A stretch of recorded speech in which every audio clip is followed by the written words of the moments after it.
বন্ধুরা সবাইকে শুভেচ্ছা জানাচ্ছি। আজকে আমরা জানবো পার্টস অফ স্পিচ সম্পর্কে। তো what is parts of speech?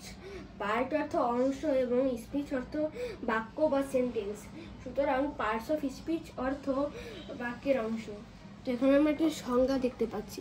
এটি সংজ্ঞা হলো সেন্টেন্সের অন্তর্গত প্রতিটি অর্থবোধক ওয়ার্ডকে পার্টস অফ স্পিচ বলে। যেমন আমরা এখানে একটি বাক্য দেখতে পাচ্ছি, হি ইজ এ বয়। এখানে 4টি ওয়ার্ড আছে, এই 4টি ওয়ার্ডেরই নিজস্ব অর্থ আছে। তো এখানে দেখতে পাচ্ছি হি একটি প্রোনাউন, ইজ একটি ভার্ব, বয় একটি নাউন। এই একটি পার্টস অফ স্পিচ না হলেও এটি একটি আর্টিকেল। তো পার্টস অফ স্পিচ বিভিন্ন প্রকার। তো পার্টস অফ স্পিচ মূলত 8 প্রকার হয়ে থাকে। সেগুলো হলো noun, pronoun, adjective, verb, adverb, preposition, conjunction এবং ইন্টারজেকশন। এবার জানবো নাউন সম্পর্কে। A noun names an animal, place or thing. অর্থাৎ নাউন দ্বারা প্রাণী, স্থান বা বস্তুর নাম বোঝায়। যেমন একটি নাউন হলো বুক, এর অর্থ হচ্ছে বই। তো এবার জানবো প্রোনাউন সম্পর্কে। তো প্রোনাউন হলো a pronoun replaces a noun, অর্থাৎ প্রোনাউন নাউনের পরিবর্তে ব্যবহৃত হয়। যেমন হি। এবার adjective, an adjective modifies a noun or a pronoun. অর্থাৎ অ্যাডজেক্টিভ হচ্ছে সেই শব্দ যা নাউন বা প্রোনাউন বিশেষিত করে, অর্থাৎ নাউন বা প্রোনাউনের দোষ, গুণ, অবস্থা, পরিমাণ, সংখ্যা ইত্যাদি প্রকাশ করে থাকে। যেমন গুড। তো এবার ভার্ব সম্পর্কে জানবো।